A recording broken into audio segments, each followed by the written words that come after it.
Hi, friends. It's Miss Autry, and I'm going to read you a book that I've had forever. It's called Mrs. Autry Doesn't Live in Room 10. Well, actually, it's not called Mrs. Autry. It is called Miss Malarkey Doesn't Live in Room 10. But my students loved it so much that they made this for me, and we changed it to Miss Autry. When my brother bought me the book, I had just started teaching, and he said the teacher reminded him of me, and that then I moved into the neighborhood because I live by Circleview. And he said, "Oh my gosh, the teachers are going to, or the parents are going to think that's crazy." So this is funny. All right. I know that Miss Malarkey, my teacher, lives right here at school in room 10. That's where she marks our papers and puts up the next day's work. She eats dinner in the cafeteria, and her table is always the best. Can you see me there? Oh, sorry, Miss Malarkey, I mean. After dinner, she plays in the gym with the other teachers, and she never forgets her gym clothes. I wonder what the teacher's room looks like. That must be where they all sleep. No wonder kids aren't allowed in there. I'm sure teachers don't want us to see their messy rooms.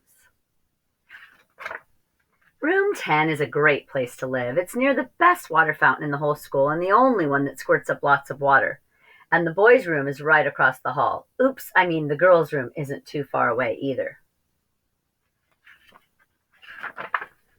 But last week, Miss Malarkey came to live in our apartment house with a mountain of boxes. Mom said she's going to live here now. Can you imagine your teacher moving into your apartment? A few days ago, when Mom and I baked cookies, she asked me to bring some upstairs to Miss Malarkey. I told her I needed a hall pass.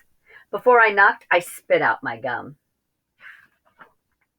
When she opened the door, she gave me a great big hug. Then I saw her feet. Miss Malarkey had no shoes on or socks on, or even slippers. I could see Miss Malarkey's toenails, and they were red, bright red. Here are some cookies Mom made for you, Miss Malarkey. I felt my cheeks getting just as red as Miss Malarkey's toes.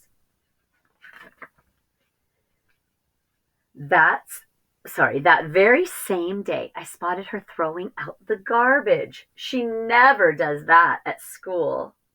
And then that would be Mr. Robert helping me.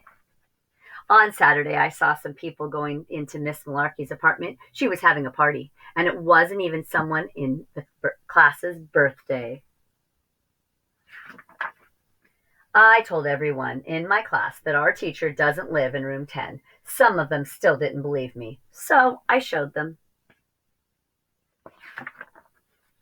I like having Miss Malarkey live in the same apartment house as me, but I won't see her as much when I go into second grade.